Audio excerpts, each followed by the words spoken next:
Welcome to the Caribbean Cricket Podcast, your one-stop shop for all things West Indies cricket. By the fans, for the fans.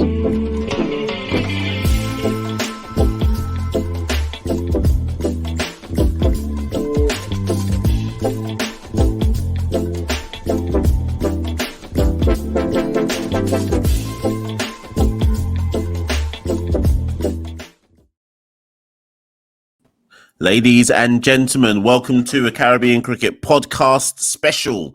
We used to call these things the Rum Shot Diaries, but let's just call it a Caribbean Cricket Podcast special. It's Monday evening in the UK, Tuesday morning in New Zealand. And you can tell by who's on the screen that I am delighted to be joined by Stacy-Ann King, our hostess with the mostess in New Zealand right now. Stacy, how you doing? I'm fine, Marshall. Thanks for having me. And again, thanks for, I've been seeing what you guys have been doing, not just with women's cricket, but with the men's cricket. And it's absolutely amazing. Well done to you guys.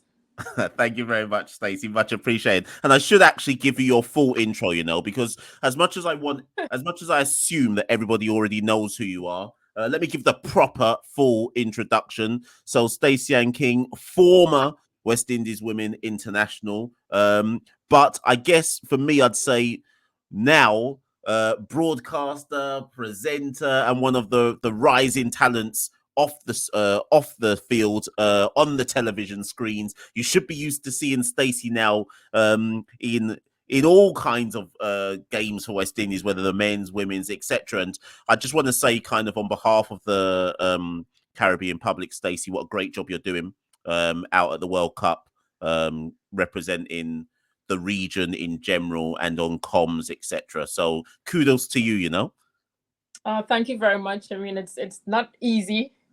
I mean, transitioning from player into commentator, but it's a learning experience, and the more I do it, the more I get comfortable with it. And again, I've been pleasured to be working around some fantastic names as well. So it's been good.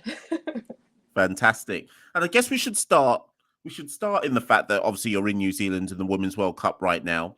And before we even get into the West Indies, I feel like, and I don't know if this is translating to you in New Zealand, that there's a lot of hype about this World Cup and there's a lot more eyes on this World Cup.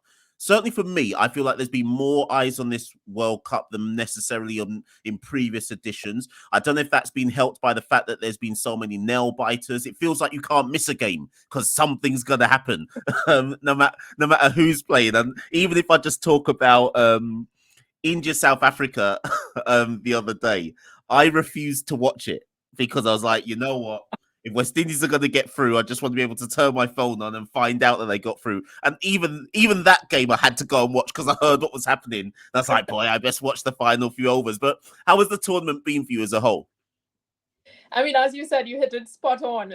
It's been thrillers. It started off with a thriller with West Indies, New Zealand. Then it went to West Indies, England, another thriller. So it's just been, it just shows the standard, the high standard of women's cricket, the growth as well.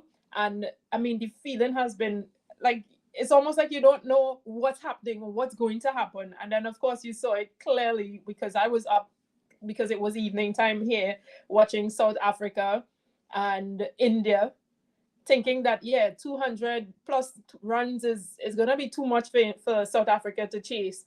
But they just, listen, it's just been so much.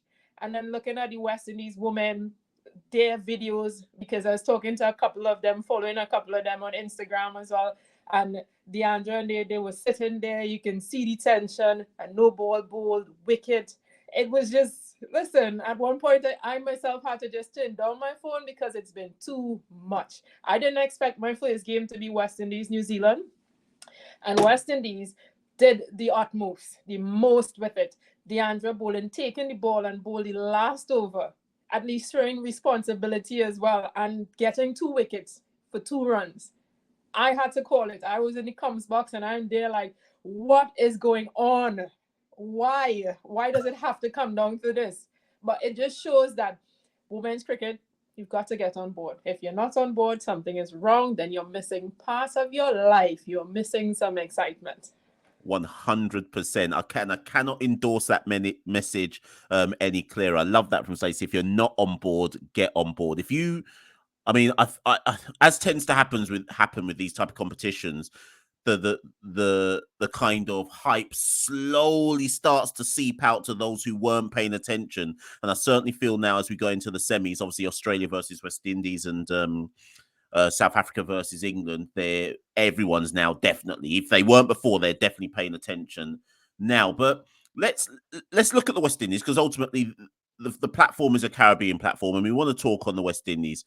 And we put a tweet up the other day, Stacey, saying that obviously after West Indies had got to the semi-finals, and I just wanted to make it clear to people that this wasn't expected. I know that some people are going to say, well, you know, we had an outside chance, but given the lack of preparation this team has had, and let's just focus since Courtney's come into the fold, they haven't had it easy. They haven't had a lot of game time. There's basically been no domestic cricket to speak of.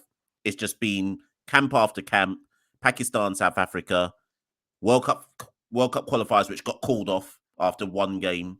And then a last minute kind of rush to South Africa to play some more games prior to the World Cup. It's not been easy. And we've had Courtney Walsh on here.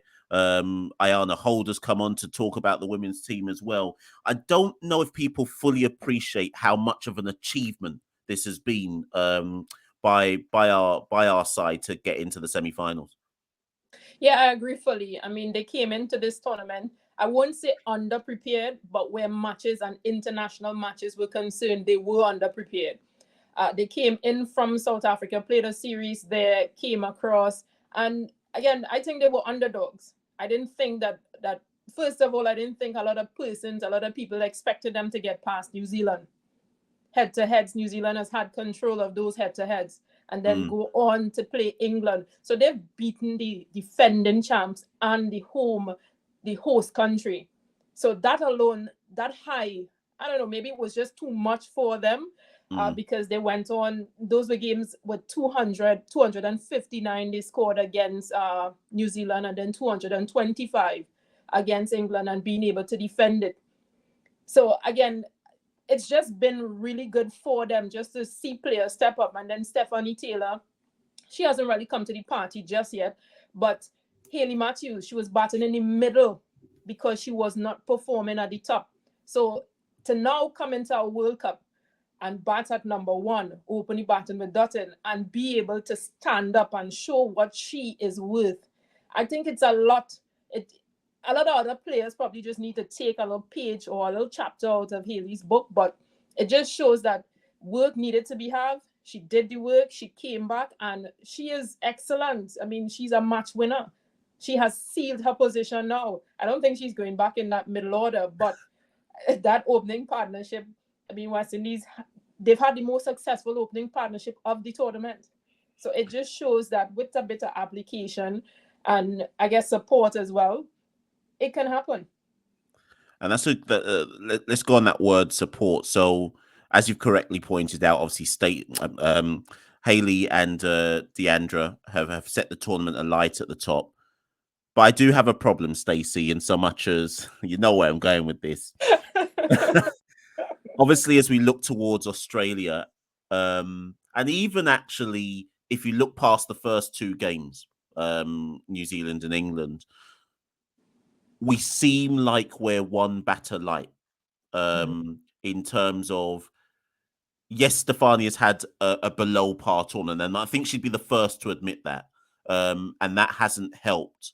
But the problem, if you put Hayley and Deandra at the top and it doesn't work for whatever particular reason, we look a batter light, and there's no quick fix for that. So I'm not saying what do we do about it per se, but we're not going to change Deandra and Hayley at the top. So is there anything we can do about it? Do we just have to now go into that game against Australia and just hope it all clicks?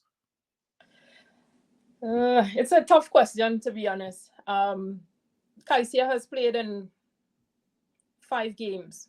3 games, sorry, and she's only scored 24 runs as the third batter after Dottin and Hayley.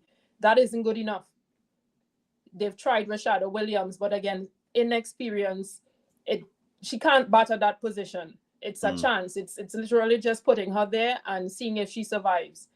I think, and yes, as you mentioned, they need to space out who comes after, because then Stephanie Taylor comes in too early and it becomes a back-to-back trio. And if you get those 3 or any of those 2, it's all fall down kind of thing.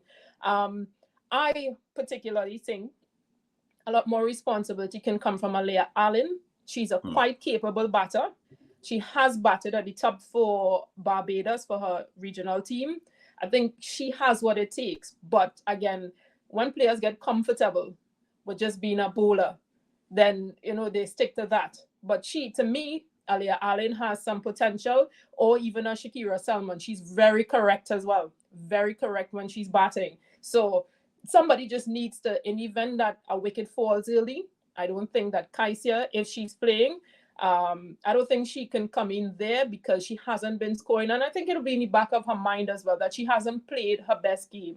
I'm not sure what's going on with her, but it is what it is. Just try something differently, because Australia is going to be contented with knowing who our first 5 batters are, and they're going to set their bowling plans for that. If you have a Shakira Salman who almost plays like a Kima Roach, like a night watchman sort of thing, but she's very correct. She's technically correct. So I think having someone like her just to stick around with whoever's opening, just in case one of them, Matthews or Dottin goes early, just to stick around, because she can run good singles, she can run between the wicket, and she has a very good cricket head on her shoulders. Yeah, no, I totally take that on board. And I guess Courtney Walsh said after, I can't remember which game it was. I attended one of his press conferences, and he made the point that he felt, I think it was after the Bangladesh game actually, so it would have been our 3rd win.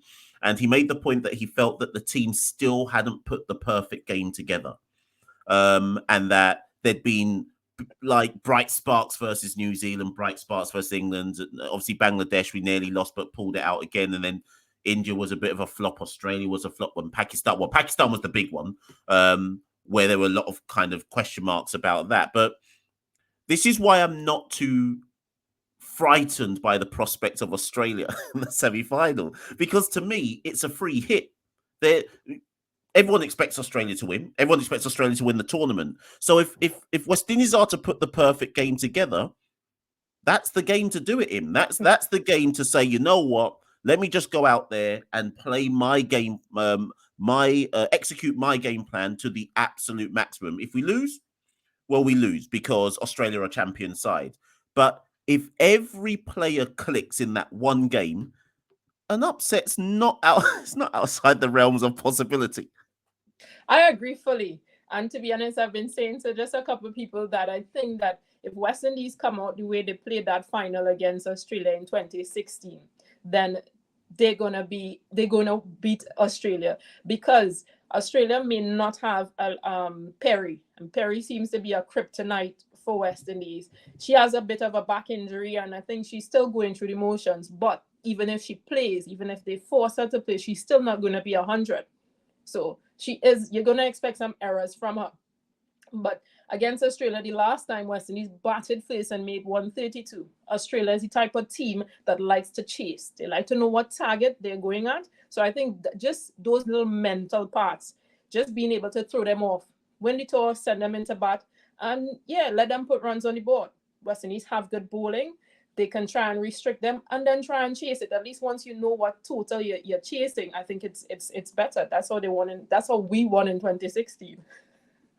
And we're going to talk about 2016 in a bit, actually, because I've got some questions on that. But with regards to the bowling, just touching on that, I do think, in fairness to the team, the bowling's been the area of the World Cup where, there's things we could pick holes in, but on the whole, I think the bowling has shown up this tournament, and you can see some clear improvements with regards to our bowling attack. Would you agree with that? And the variety of it as well, actually. Would you agree with that? I agree fully. I think even when I was still there, because I only retired earlier this year, Courtney Walsh, what he has done, especially for me as a left-hand seamer, I think I really enjoyed bowling coming down to the end of my career. He wasn't the coach then, but what he was an assistant coach, just assisting him and Curtly Ambrose. They were there in camps assisting us. And just the information that they'll give to you just kind of broke it down really simple.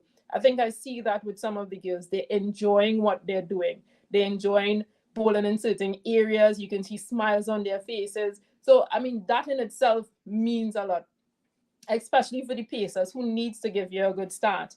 In terms of variety, Chanel Henry, Alea Allen, there's so much. Shakira Selman, there's so much variety in terms of pace. I think a left-arm seamer needs to be that whole area of development for West Indies cricket. They need to develop left-arm spin, left-arm seam, just to be able to compete with these world-class teams. Because look at Australia, they have so many in the dugout, and they still are able to set and play an 11 that is world-class. And even the reserves coming into the game and into the team, they are world-class players as well. So I think it's good that we have who we have now, but we've got to keep developing. We can't, because teams would get complacent and they'll understand who we have. They'll work out plans of who we have. We need a trump card. That's more or less basically what it is. We need to have some other trump cards. I mean, speaking of development, and yes, we're in the midst of a World Cup, but it would be remiss of me to not get your opinion on some news that has come out of the Caribbean in the last month with regards to the women's game. Two things, in fact. Firstly, Jimmy Adams announced, well, Cricket West Indies through Jimmy Adams announced that the launch of the academy at Coolidge Cricket Ground. And what was important about that wasn't just the fact that they said, okay, we're going to focus on the best 19 to 23-year-olds men. They said we're also going to have the women's equivalent as well, and the next set of 15 players who aren't necessarily contracted or don't have a Cricket West Indies contract. Now, obviously, you're a former player. How crucial is that to the development of the game in the Caribbean? I think it's about time. I think that's just where I would sum it up as. It's about time. Because if you look, like I've had experience playing in WBBL, the first edition, coaching in Australia, playing cricket in Australia, club cricket in Australia, and there's where you see all of this. Like, that's why they're so great. That's why they're so good. They've got developmental areas from grade cricket coming up. So they're always looking at the next best talent to replace whoever is there at present. I think it's a good initiative. It's much needed in the Caribbean, but I want to see how they keep it up, because even if 10 players or 15 players, next best players, go to a camp, there are other players in those territories as well. So how are you? I mean, I think a lot more responsibility needs to go on territorial boards to have the development, whether it's schools, secondary schools, whichever schools it is, start getting cricket involved in a regional level at those levels, secondary school levels, so that it's not till they reach 15 and now going to a camp and understanding what are the skills and the basics of cricket. You want them to start playing it very early and get a liking for it, so that when that time reaches, they bring something to what the coaches can work with and not come from scratch. And actually, let me go down that route even further then, because think of your own island here then. So, because again, a lot of our listeners are based in the UK or based in America. They tend to be our top two kind of regions that people listen from, and they may not necessarily understand the limitations, let's use that word, within each island, country, whatever it might be in the Caribbean. But focusing on your own, what is it, if you could see a change just in your own island, first and foremost, forget Cricket West Indies now, just with the cricket board, the territorial cricket board, what would you want to see change? Or what isn't there at the moment, I should say? Well, for now, I've been in a meeting with Trinidad and Tobago Women's Cricket Association just for clubs, because, well, I captain, I have a club at home, a women's club at home, and they've actually introduced or planning to introduce under 15 level cricket that has never been heard of in Trinidad. So because, again, I think it's because under-19 World Cup. There's an under-19 female World Cup in January. So now you're forced to start looking at who do we have, because it's going to have a camp, and you've got to have representative from each territory that are playing, that are capable, players that are capable. So it's almost like they've been forced to do it. I know Trinidad is doing it. I'm not sure for the other territories, but under 19s, I know for a fact, Trinidad, they've had, girls have been training all throughout this COVID period. They've been doing strength and conditioning online on Zoom sessions. Senior teams has been doing it. I think there's an under 19 regional tournament set for July in Trinidad, a regional tournament. Cricket West Indies has gotten on board for that. And then there's the senior regional tournament in June. But what I know for a fact is Trinidad they have started back training and getting the girls together. What I'd like to see a bit more of, and this is just me because I'm a past player, still haven't retired from regionals, so I'm just saying I might be participating this year. But you want to give the girls incentives. I think that's important at any level. I know where I started, and when I started, there was no finances. I lived rurally, so I've had to travel, go to work, manage a job and school and work. So that was me. I think it needs to be easier a bit for the girls, because you want them to be interested. You want them to feel like, yeah, I can be a part of this and not lose earnings, not lose school time. The support systems has to be there. I can tell you one thing for Trinidad, I know a number of players regionally who lost their jobs because they chose cricket to go on a regional cricket tour rather than stay with their jobs. And they lost their jobs. For me and for Trinidad, we've had our sports, what's the word I'm looking for? Our sports committee so it's part of our sporting program in Trinidad, and that's nationally, where an athlete does not lose earnings once they're representing at national level. Other territories need to take that as well. You can't have a player who is representing your country and you don't give them time off for training. You don't give them time off to go to that national tournament to represent their country, and you by extension, your organization. So things like that, it needs to coincide. They need to do a bit better in the Caribbean where that is concerned. Yeah, most definitely. And I think you're talking just from a Trinidad perspective, and then the issue, as I've always said with cricket in the region, there's no joined up thinking. So you can say all that for Trinidad. With my own island of Jamaica, I'm going to be there this weekend. I'm flying there this weekend to see family. But I can guarantee that there's not the same thing going on in Jamaica, if anything. So, and I just feel like that holds the region back, because each island effectively ends up doing their own thing. And then you just get a disjointed approach to the game. And then, of course, what then happens, if we then extrapolate that to the World Cup, is you have a team that goes to the World Cup. The region loves to cuss when a team doesn't do well. But nobody wants to look at what's going on in the background and whether anybody's actually got the tools that equips them to do well ahead of going to things like a global tournament. But the other thing which has been announced is, and you just said you've not retired, so I expect to see you then. The other thing which has just been announced is the women's CPL.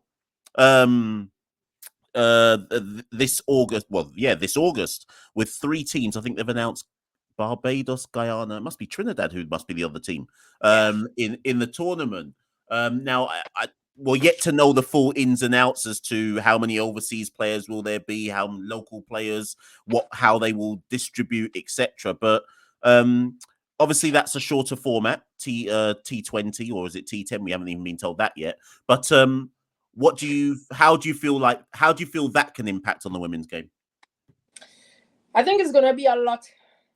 And when I say I haven't retired from regional cricket. So of course, I might just jump out for one of those franchises that probably wouldn't to pay enough for me to become a box. I think it's a good idea. The only thing I think I'm afraid of is the amount of cricket it will be. Because you have regional cricket coming up in June. That's for the senior regional women's teams. Then you have Barbados going to Commonwealth Games. Then you have CPL in August. So that's literally 3 months of cricket right after this tournament. I think it's going to be a lot for the senior team, the senior players, but I think it's a good initiative. It might also just clash with the 100 and the players who are contracted for the 100. And I think there's a couple other tournaments because South Africa is playing England, I think. They have a one-off test and a couple of games. So it will restrict those international players as to who can come to or who's available for selection. It's a good idea. I love the idea, the fact that they're all carrying the same names as the men. Trinbago Knight Riders, Barbados Royals, and Guyana Amazon Warriors. It's only 3 teams. I just hope that, the representation that you want is there. Because, as I said, those clashes, you have Hayley Matthews, who is contracted. I think she has a contract for 2 years, which is going to clash with this tournament. Then Deandra and Stephanie are two players who played last year. So they're most likely going to be grabbed up in that pool again. So it's more or less, I know they said they're going to be available. Cricket West Indies said that those players will be available, but at what cost? Is it that they're going to take their contracts or tell them no, they can't play for their franchises? It's not going to settle well with the players, to be honest. Yeah, If the remuneration doesn't match, that's the reality. That's the financial reality. You can't expect a player to turn down 100 deal if let me not get into that just yet. There'll be plenty of time to discuss that. But actually, funny enough, and it's probably the last question or the one of the last few things I'll ask you is that one of the players you just mentioned and is confirmed for the 100, like you say, is Hayley Matthews. Now, before this tournament started, I remembered that somebody sent a message or tweeted us on our handle saying that Hayley. I said that we had I think I called them the big 3. So I said Deandra, obviously, Stephanie, and Hayley. And somebody sent a message in saying, why do you consider Hayley? Why do you call her a big 3 or a superstar? And I said, because her potential means that she could be a world beater. Now, their question, and I'm putting it to you, was that yes, she could. They acknowledged that, but they said that she hadn't shown the level of consistency to justify the tag.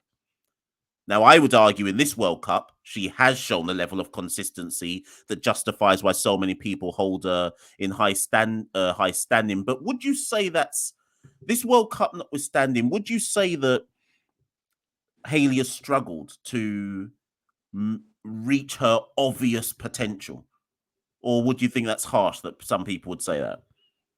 I think it's harsh to say it. It's very harsh. First game, she scored 119 off 128. Second game, 45 of 58. Third game, 43 of 36. Didn't score against Australia. 17 of 20 against Bangladesh. And 1 of 7 against Pakistan. What she has brought is not just runs, but she has also brought bowling. The last 3 games, they've opened with spin. She has taken wickets in those games, and early wickets, an area that West Indies have struggled in because they weren't able to pick up, even though we were good in power play bowling. That first 10 overs, we didn't pick up as many wickets. Hayley has come in and she has done that. I think she has taken a bit more responsibility for her game.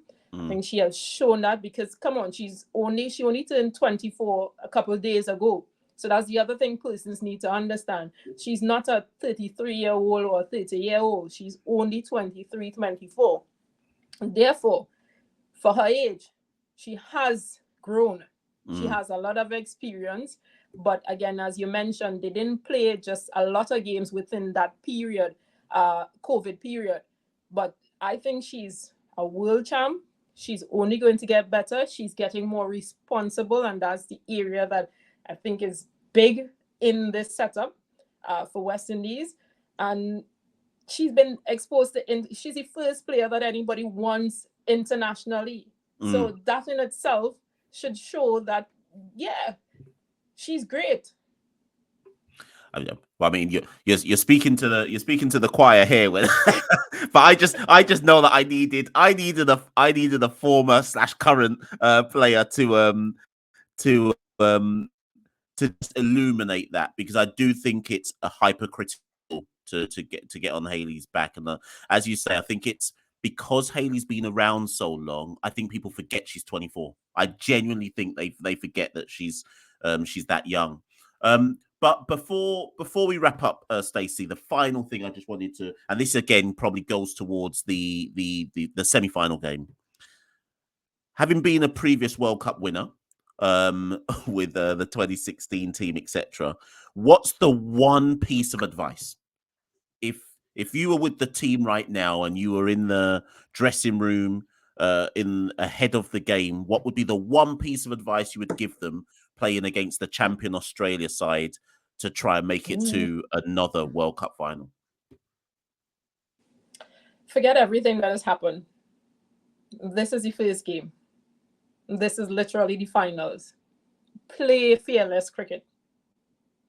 Forget names and just play fearless cricket.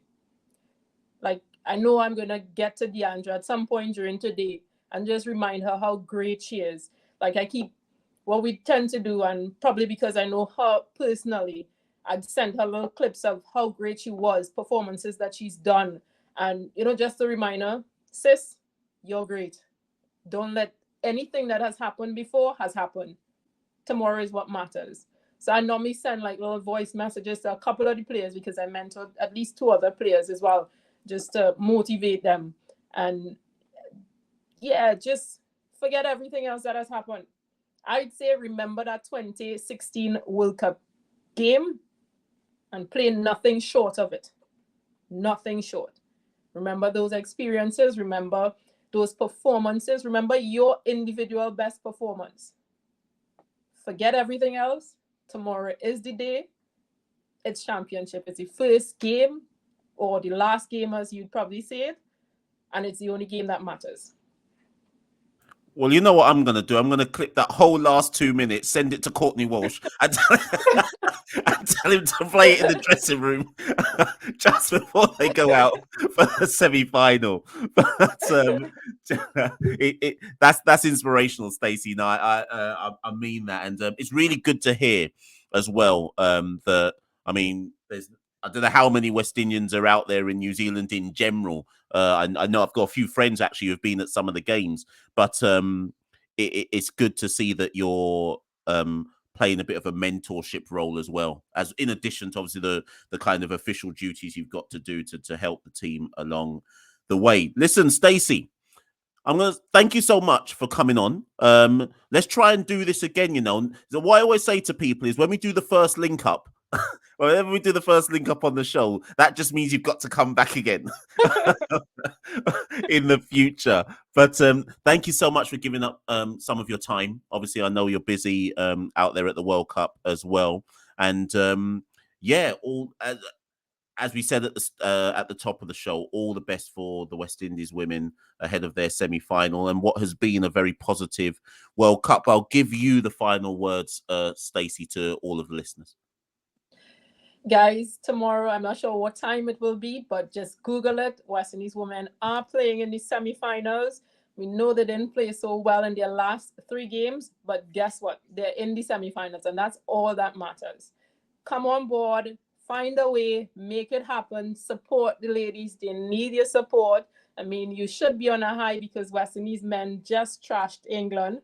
So let's transfer some of that energy into the support for the women. If they fail, that's all right. They're into a semi-final. Let's think positive and let's support them. 100%. As always, people, we rally round the West Indies. Ladies and gentlemen, that's been a special Caribbean Cricket Podcast episode with Stacy-Ann King. Thank you and good night. We rule the cricket world. Now the rules. Welcome to the Caribbean Cricket Podcast, your one-stop shop for all things West Indies cricket. By the fans, for the fans.